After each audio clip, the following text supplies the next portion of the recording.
తాళం పగల కొట్టండి.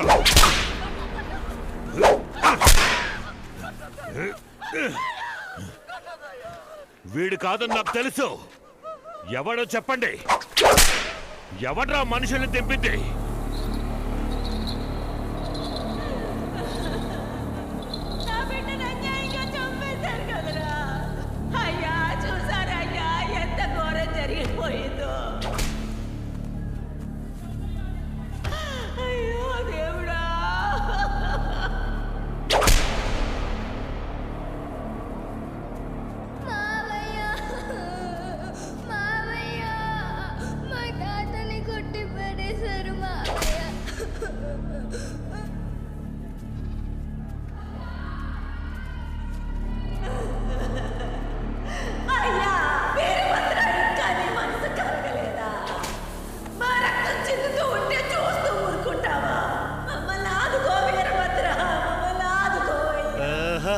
ఊరికి ఊపిరొచ్చింది. చెప్పు, ఎవరు చెప్పరా?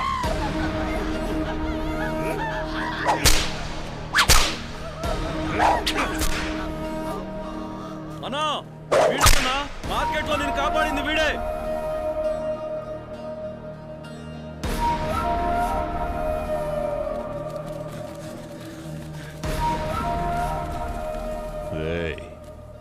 నువ్వెవరు? మీరెందుకోసం ఇక్కడికొచ్చారో నాకు బాగా తెలుసు. ఇది నీ ఊరు కాదు, నీ సమస్య కాదు. కానీ నువ్వు నా ప్రాణాలు కాపాడావు. అనవసరంగా నీ వాళ్ళని బలి చేసుకోకు. బతికిపో. పా. వాళ్ళ మీద ఓ చిన్న పెట్టి కేసు కూడా ఫైల్ అవ్వకూడదు. గుర్తుపెట్టుకో, వీళ్ళొక్క తప్పు చేసిన నోబడీ కెన్ సేవ్ దెమ్. వాళ్ళకి ఏ సమస్య వచ్చినా నువ్వే తోడుగా ఉండాలి.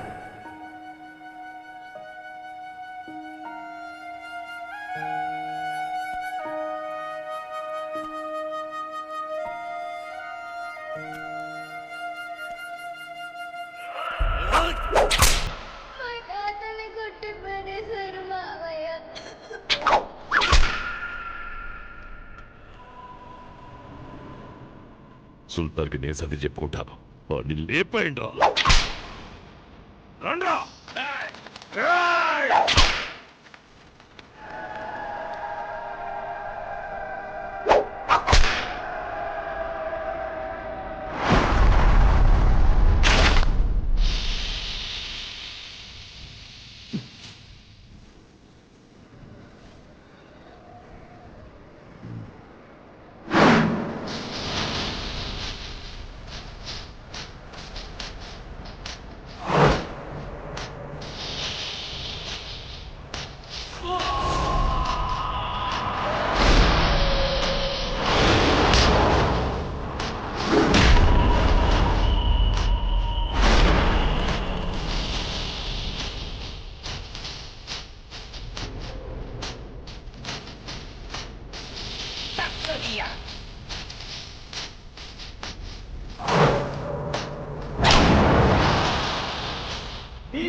వద్దురా.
ఇరుగు దిష్టి పొరుగు దిష్టి ఊళ్ళో వాళ్ళ దిష్టి.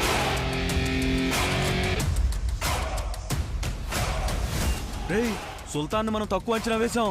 ఒకరిని పట్టుకుని చితక బాదాడు. అబ్బా, పగిలిపోయింది.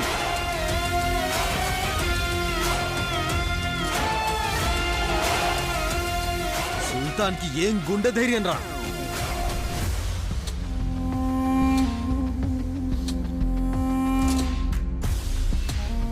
నేను చెప్తున్నాను, రాసి పెట్టుకోండి. సుల్తాన్ ఎదిరించే దమ్ ఎవరికీ లేదు. అవునన్నా, డబ్బులు. కాశీ ఫోకస్ మొత్తం సుల్తాన్ మీదకి వెళ్ళింది. ఏదో ఒకటి చేసి నీ వైపు తిప్పుకో.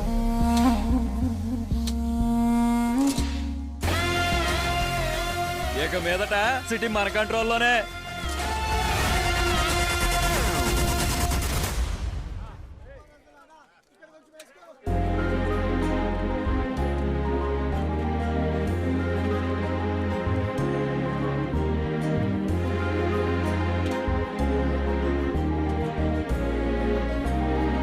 కడుపునిండా తినండి అన్నా. ఏంటి సుల్తాన్ పట్టించుకోకుండా వెళ్తుంది?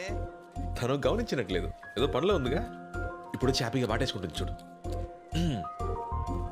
అన్న కూర ఏమంటారా? వద్దమ్మా. XYZ. ఏమన్నా? ఏంటి మళ్ళీ కోపం కలుగుతుంది? ఏంటి రొమ్మిర్చుకొని ఉంచున్నావు? చూడలేదించు. కూలింగ్ లాస్తి. ఏంటిలా గాలి తీసింది? ఓ ఏమండి, ఎంతమందిని మీకోసం కొట్టాను. XYZ చెప్పకపోయినా పర్లేదు, అట్లీస్ట్ ఒక థ్యాంక్స్ అయినా.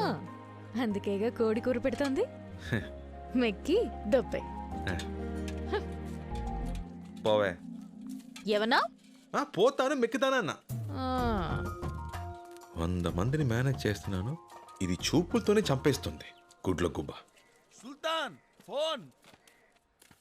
హలో బాబు, నేను లాయర్ని మాట్లాడుతున్నా. సార్, చెప్పండి సార్. న్యూస్ చూసావా? ఇక్కడ అందరినీ కుక్కల్ని కాల్చినట్టు కాల్చి పారేస్తున్నారు. ఒకటే రక్తపాతం. ఈ సంఘటన మీద కమిషనర్ ఇలా స్పందించారు. This encounter was not a planned action, just self-defense. Anyways, Vizag should be crime free. ఇది కేవలం ఆరంభం. ఆపరేషన్ పూర్తయినట్టుకి వైజాగ్లో రౌడీజం అనే మాటే ఉండదు. ఎట్టి పరిస్థితుల్లో వాళ్ళు ఇక్కడికి రాకుండా జాగ్రత్త పడు. కేర్ఫుల్ బాబు. సరే సార్.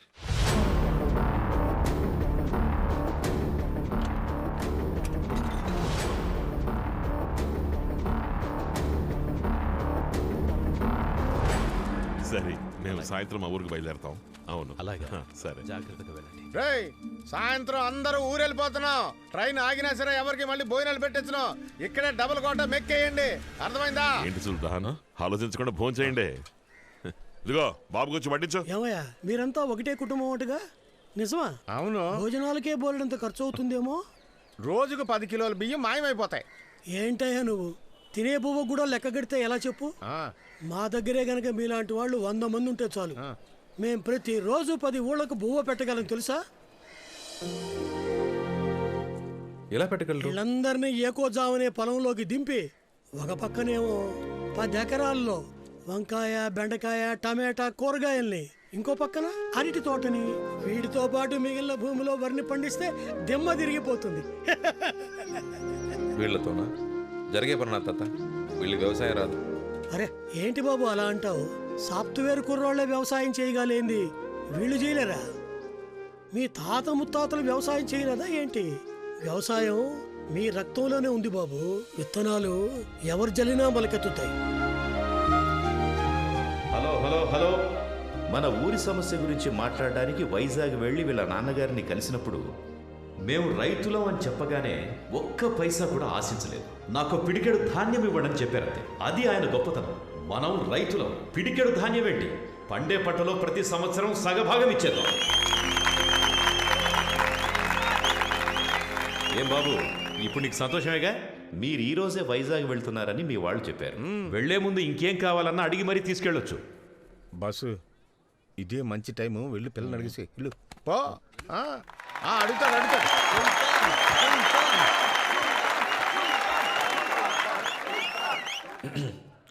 ఊరు పెద్దలకి, ఇక్కడున్న అందరికీ నమస్కారం. గొడవలు కొట్లాట్లాంటివి మా నాన్నగారు చేసినప్పుడైనా, మా అన్నలు చేసినప్పుడైనా నాకెప్పుడు నచ్చలేదు. కానీ ఇప్పుడు నాకు ఒకటి బాగా అర్థమైంది. కత్తితో చెట్టు నరికితేనే తప్పు, ముళ్ళు నరకడం తప్పు కాదు.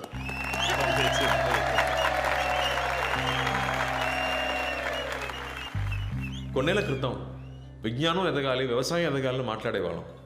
కానీ ఇప్పుడు ఈ ఊరికి వచ్చాక అర్థమైంది, విజ్ఞానం బాగా ఎదిగింది, వ్యవసాయమే వెనకబడిపోయింది. దాని గురించి ఎవరు పట్టించుకోవట్లేదు. అంతెందుకు, నేనే డబ్బు ఉంటే సరిపోతుంది, ఆ డబ్బుతో తిన్నైనా నీళ్ళైనా కొనుక్కోవచ్చుని అనుకునేవాడిని.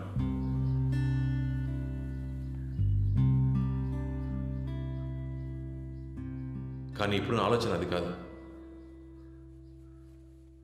ఆ కొండ మీద ఎక్కి చూస్తే ఈ ఊరు పచ్చగా కలకల్లాడాలి.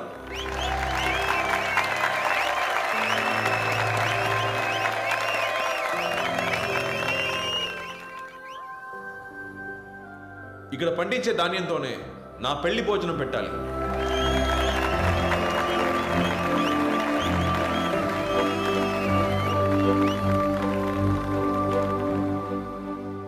అది పండించేవాడిని నేనే కావాలి. ఏం ప్లాన్ చేస్తున్నాడు అర్థం కావట్లేదు.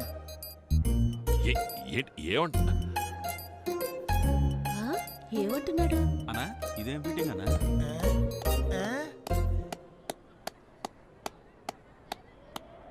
మీకు అర్థం కాలా? సరే, మీకు అర్థమయ్యేలాగే చెప్తాను. నేను, నా అన్నలు ఒక 5 నెలలు ఈ ఊళ్ళోనే ఉండి మీ అందరితో కలిసి వ్యవసాయం చేద్దామని నిర్ణయించుకున్నాను. వ్యవసాయమా? బైక్లో ఏమంటున్నారు మైకిలు? వ్యవసాయం చెయ్యాలంట. సంతోషమేగా? ఏంటి బాబు ఇది? వ్యవసాయమా? వ్యవసాయం అంటే మాకేమీ చులకన కాదండి, దిగితే మేమో చేస్తాం. అందుకని మమ్మల్ని మీ పిల్లలే అనుకుని వ్యవసాయం చేయడానికి మాకు ఎంతో కొంత భూమి ఇస్తే సరిపోతుంది, అంతే.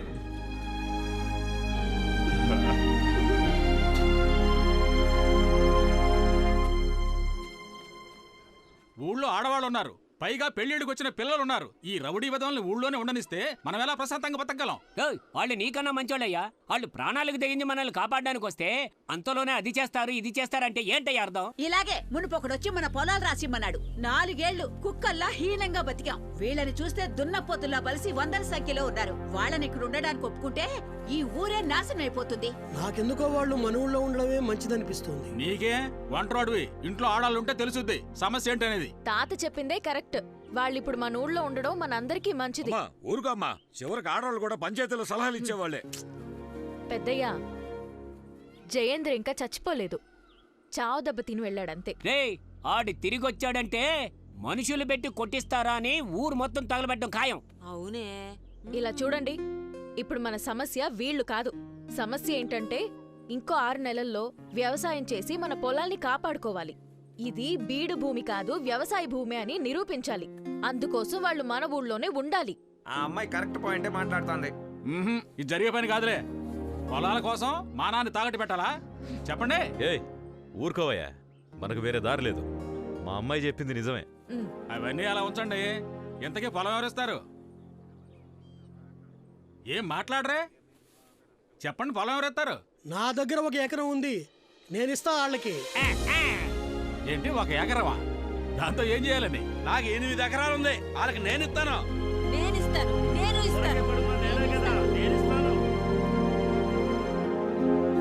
ఇలా చూడు సుల్తాన్, కత్తెత్తి రక్తం చిందించమంటావా? చిందిస్తాం. చెమట చిందించి వ్యవసాయం చేయటం మనకు సెట్టే అవ్వదు. వెళ్ళామా, వేసేసామా, కాలైనా సరే తలైనా సరే జస్ట్ 15 మినిట్స్ పని అయిపోయిందా, బిర్యానీ తిన్నామా, టేక్ రెస్ట్. అది వదిలేసి ఎండనక వాననక ఎందుకు ఈ తిప్పలు చెప్పు. సాంబశివ అన్న అద్భుతంగా మాట్లాడావు. ఒకసారి ట్రా. కంగ్రాచులేషన్స్. వెళ్ళు.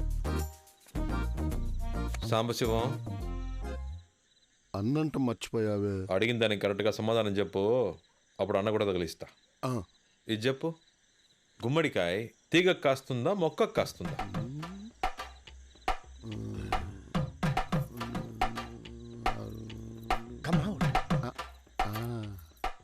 రెండిటికి కాయదు, చెట్టుకే కాస్తుంది.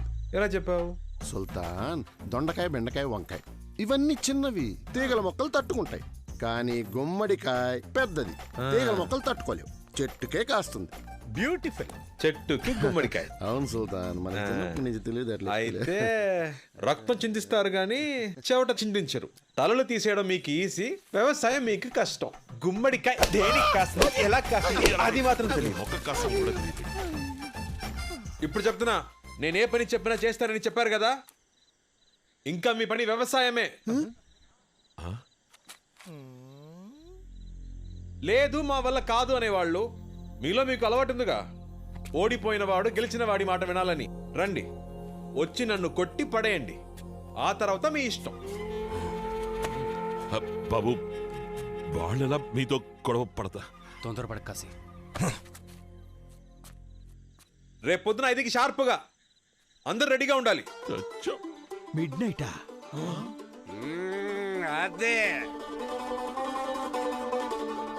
పో పో పో పో పో.